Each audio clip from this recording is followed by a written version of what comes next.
let's go.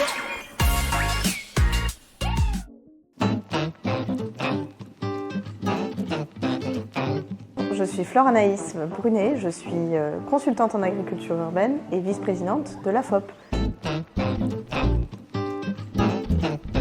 L'agriculture urbaine est une réponse enthousiasmante aux nombreux défis des villes d'aujourd'hui et de demain. Et c'est pour ça, à l'AFOP, qu'on a créé un manifeste, un quartier, une ferme, pour développer les espaces nourriciers en ville, sur tout le territoire français, et accompagner les collectivités, leur donner en fait des idées concrètes, des idées qui fonctionnent, pour qu'elles puissent mettre en place des projets et les faire vivre sur leur territoire.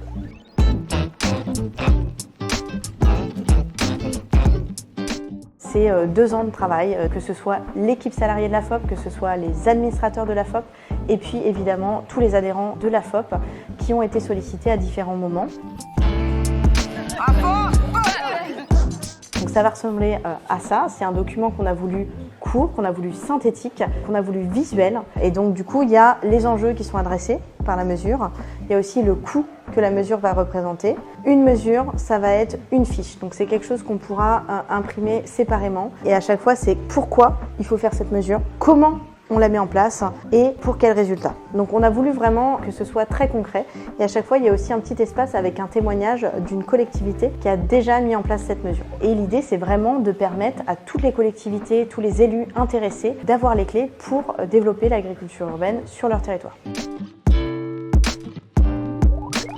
Pour ce manifeste, on s'est vraiment mis dans la peau d'un élu pour arriver à 10 propositions qui nous paraissent essentielles.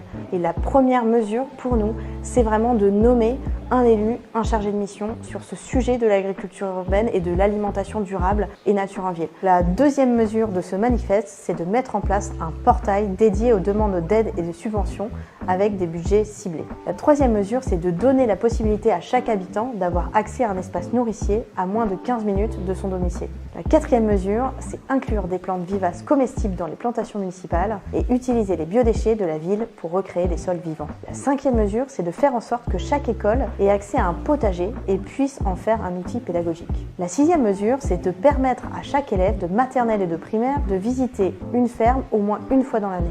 La septième mesure, c'est de soutenir la création d'espaces tests agricoles pour faciliter des installations sur le territoire. La huitième mesure, c'est d'installer des fermes municipales pour approvisionner la restauration collective et ou des associations en produits locaux. La neuvième mesure, c'est de proposer des baux sécurisants et de mettre en place des ZAP ou des PAEN pour protéger les terres agricoles. Et la dixième mesure, c'est de définir des zonages adaptés aux différentes formes d'agriculture urbaine de façon à intégrer un maillage nourricier dans les documents d'urbanisme. Donc ce manifeste, c'est 10 mesures qui répondent à différents objectifs. Il y a par exemple la première mesure qu'on trouve essentielle, ce serait que dans toutes les collectivités, il y ait une personne dédiée à l'agriculture urbaine et à l'alimentation et à la nature en ville, ce qui faciliterait les échanges entre les porteurs de projets et la collectivité. Une autre mesure qui nous semble vraiment très intéressante, c'est aussi de faciliter les demandes de subventions avec un portail unique, un portail dédié. C'est vraiment cette idée de faciliter le lien sur ces sujets pour avoir toutes les informations au même endroit. Il y a aussi toute la dimension de transmission, toute la dimension éducative. On se rend compte finalement depuis la création de l'AFOP il y a presque 10 ans que c'est essentiel et qu'il y a vraiment quelque chose à faire avec les établissements scolaires. 2 mesures notamment, une qui serait vraiment d'installer des potagers dans les écoles, que toutes les écoles soient munies d'un espace pour cultiver avec les enfants et aussi également en complément qu'il y ait une fois par an une visite qui soit organisée dans les fermes urbaines ou les fermes en fait chez des agriculteurs pour cultiver ce lien, comment on produit, comment on mange, qu'est-ce qu'on mange, comment ça pousse. Ça, c'est vraiment quelque chose qui paraît essentiel et dès le plus jeune âge, c'est pour ça qu'on propose ces mesures dans les écoles. Il y a tout un volet aussi où les collectivités ont toute leur place, c'est vraiment sur la sécurisation du foncier, la sécurisation aussi juridique. Donc comment en fait on propose des contrats qui soient favorables aux agriculteurs urbains, à l'agriculture urbaine et qui permettent de mettre en place des projets qui soient pérennes dans le temps. Et il y a un volet aussi de programmation urbaine, donc comment en fait dans nos documents d'urbanisme on intègre cette trame nourricière en fait. L'agriculture urbaine est aussi très importante pour créer de l'emploi et susciter des vocations agricoles. C'est pour ça que 2 de nos propositions se consacrent à ça. La première, c'est de créer des fermes municipales. C'est déjà quelque chose qui existe dans certaines collectivités, mais qui pourrait être vraiment multiplié. Et la deuxième, c'est de créer des espaces tests agricoles. On le voit souvent en fait dans l'agriculture urbaine, des personnes commencent en agriculture urbaine et ensuite s'installent, souvent d'ailleurs en collectif, en milieu rural. Donc ça, c'est vraiment important et c'est pareil, ça pourrait vraiment être multiplié pour susciter des vocations et nourrir les Français. Il y a déjà plein de choses qui existent en ville et donc là, l'idée par exemple dans 2 mesures, c'est juste de pousser le curseur un peu plus loin.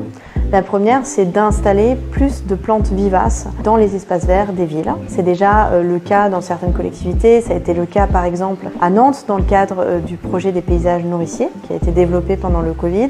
Et la deuxième proposition, c'est vraiment basé sur le principe de la ville du quart d'heure et c'est d'avoir un espace nourricier, un espace cultivé en ville à moins d'1 quart d'heure de chaque foyer.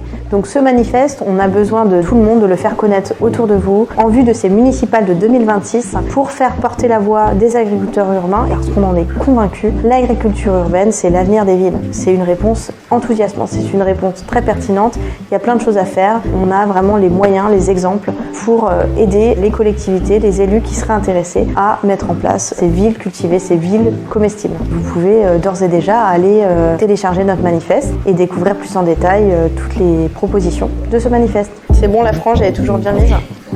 C'est bon. Jusque-là, tout va bien. Tu te démerderas sur le montage, reste dehors.